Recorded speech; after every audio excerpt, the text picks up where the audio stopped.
Talamboka, Mwibi Yabasango.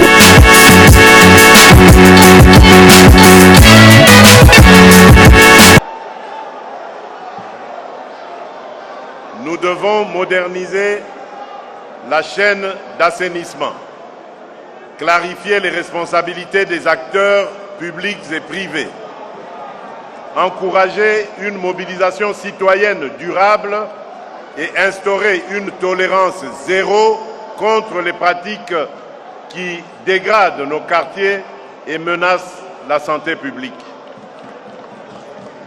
C'est dans cet esprit que s'inscrivent les décisions structurantes engagées pour désengorger, réorganiser et mieux planifier Kinshasa, tout en préparant la modernisation de nos grandes villes. Ainsi, le projet d'extension de la ville vers la cité industrielle de Maluku sur 430 km², dont une première phase de 75 km² entrera en exécution dès le premier trimestre 2026. Sur 5 ans, il prévoit la construction de 1200 usines, dont 160 dès 2026, afin de décongestionner la capitale, créer des emplois, améliorer la desserte en eau et en électricité et organiser plus efficacement la gestion urbaine. Ce projet répond à une exigence de bon sens. Repenser l'espace de croissance de Kinshasa pour restaurer la fluidité, la sécurité et la dignité de la vie urbaine. En parallèle, le guichet unique de délivrance des permis de construire, GUPEC, expérimenté à Kinshasa, sera déployé dans plusieurs grandes villes, Lubumbashi, Kolwezi, Matadi, Kananga, Kisangani, Mbandaka, afin d'encadrer l'urbanisation, lutter contre le désordre foncier et sécuriser les investissements immobiliers conformément aux exigences du nouveau code de l'urbanisme et de la construction. Notre ambition est de faire émerger des villes mieux planifiées, plus propres, plus fluides, plus sûres et plus humaines. Des villes où la croissance démographique ne rime plus avec chaos, mais avec opportunité, où l'urbanisme redevient un outil de prospérité, de cohésion sociale et de qualité de la vie. C'est à cette condition que Kinshasa et nos grandes agglomérations pourront pleinement jouer leur rôle de moteurs économiques et de symboles vivants de la modernité congolaise. Honorable Président de l'Assemblée nationale, honorable Président du Sénat, honorables députés nationaux et sénateurs, distingués invités, Mesdames et Messieurs, mes très chers compatriotes, une nation ne se mesure pas à la seule progression de son produit intérieur brut, mais à la manière dont elle accueille ses enfants à l'école, soigne les malades à l'hôpital, traite ses agents publics et protège les plus vulnérables. En dépit des défis et des dysfonctionnements structurels hérités de décennies de gouvernance défaillante, l'année 2025 a été pour notre système éducatif celle des réformes de fond et de l'exécution des engagements sociaux issus du dialogue d'août 2024 avec les organisations syndicales. Au niveau de l'éducation de base, nous avons consolidé la gratuité de l'enseignement primaire et amélioré de façon tangible les conditions de celles et ceux qui l'apportent au quotidien, les enseignants. Ainsi, le gouvernement a accordé un supplément de 100 000 francs congolais sur le salaire de chaque enseignant. Payer des différentes primes spécifiques, dont la prime de gratuité pour les enseignants du primaire, la prime des agents et cadres des services centraux de l'éducation nationale et la prime spéciale des inspecteurs. Nous avons engagé un vaste toilettage du fichier de paye pour régulariser la situation des enseignants non payés. Nous avons mis à la retraite 1100 enseignants du primaire âgés de 75 à 82 ans, désormais pris en charge par la SENSAP. Nous avons également régularisé la situation administrative de 2273 écoles publiques qui fonctionnent depuis des années sans acte juridique, levant ainsi les obstacles à leur mécanisation et à leur budgétisation. Nous avons également élaboré un statut particulier du personnel enseignant, alignant leurs droits sur ceux des agents de carrière de service public de l'État.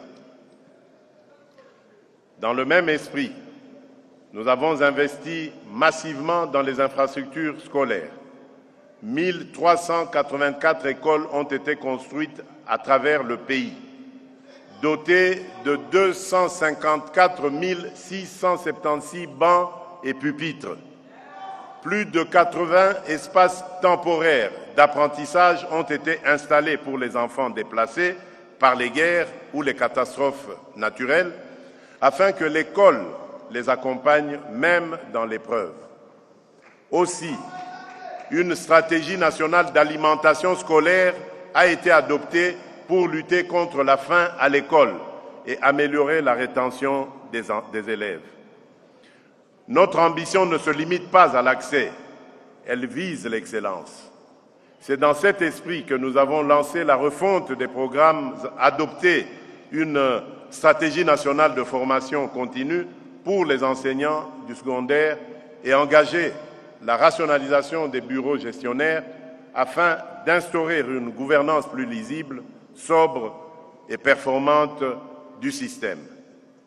Je veux également souligner un motif de fierté nationale. Notre pays est l'un des premiers en Afrique à avoir mis en place un système de correction de l'examen d'État basé sur les technologies modernes et l'intelligence artificielle, ainsi que le lancement du diplôme électronique sécurisé par la technologie blockchain, renforçant la fiabilité des résultats et la lutte contre la fraude documentaire, et assurant aussi une meilleure reconnaissance internationale des diplômes. En 2026, nous franchirons une nouvelle étape. Dans le cadre du PDL 145 territoires et de ses programmes complémentaires, le gouvernement prévoit de construire plus de 1000 écoles supplémentaires. Il mettra en service 4 grands instituts de formation au métier de l'enseignant et numérisera les services éducatifs et la chaîne de paye au moyen d'une carte biométrique multifonctionnaire. Enfin, déploiera à grande échelle l'enseignement à distance. Ainsi, la gratuité prend tout son sens. Une école accessible, mieux équipée, mieux encadrée, plus moderne. S'agissant de l'enseignement supérieur et universitaire, nous poursuivons un programme ambitieux de modernisation des infrastructures, de réforme académique et de digitalisation de la gouvernance. En 2025, plusieurs universités et instituts supérieurs à Kinshasa, Lubumbashi, Kisangani, Goma, Bukavu, Kikwit, Mbuji-Mayi et dans bien d'autres villes ont bénéficié de chantiers de construction et de réhabilitation. Bâtiments académiques,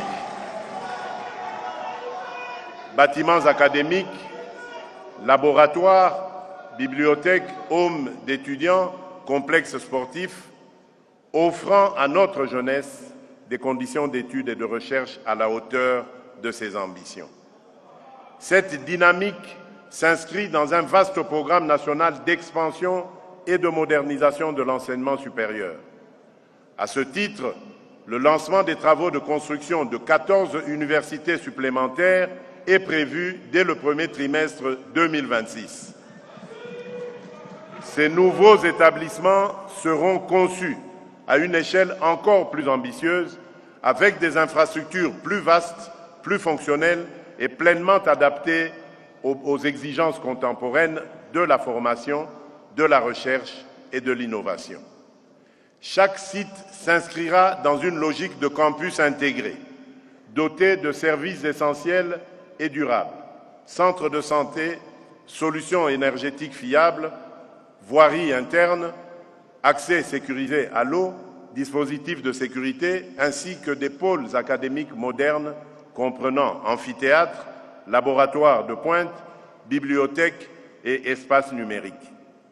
À travers cette nouvelle génération d'universités, notre objectif est de rapprocher l'excellence académique des provinces, réduire les inégalités territoriales d'accès au savoir et offrir à notre jeunesse un cadre d'apprentissage digne de ses talents, de sa créativité et de son ambition pour la République.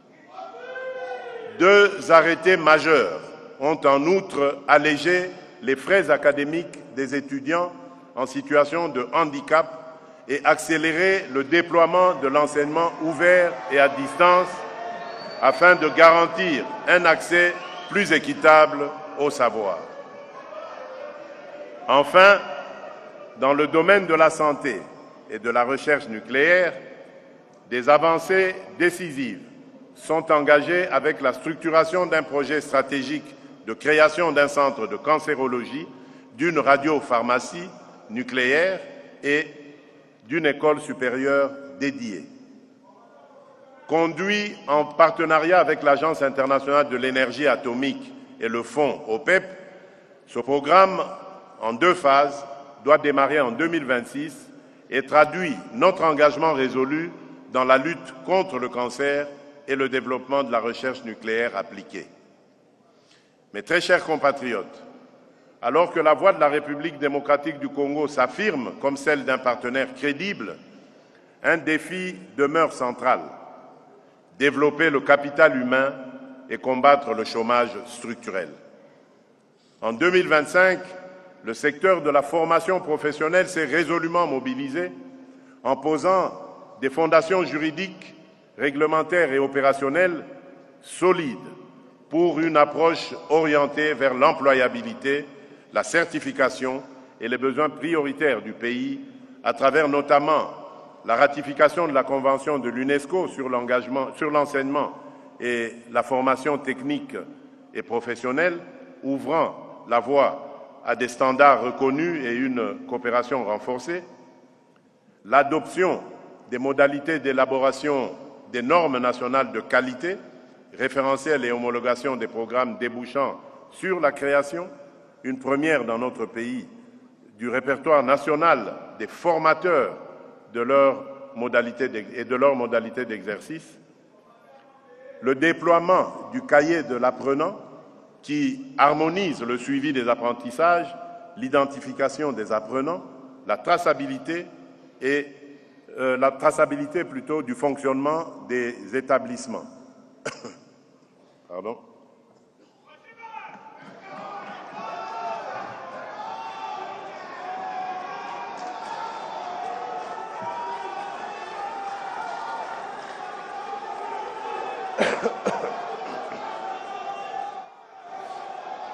Honorables députés nationaux et sénateurs, Mesdames et Messieurs, dès le début de mon mandat, j'ai affirmé que la santé ne serait plus le parent pauvre de nos politiques publiques. L'année 2025 en apporte une nouvelle preuve en confirmant notre volonté de bâtir un système de santé plus humain, plus résilient et plus équitable au service de chaque Congolaise et de chaque Congolais. Au cœur de cette ambition, la couverture santé universelle constitue l'un des piliers majeurs de mon engagement en faveur du bien-être collectif.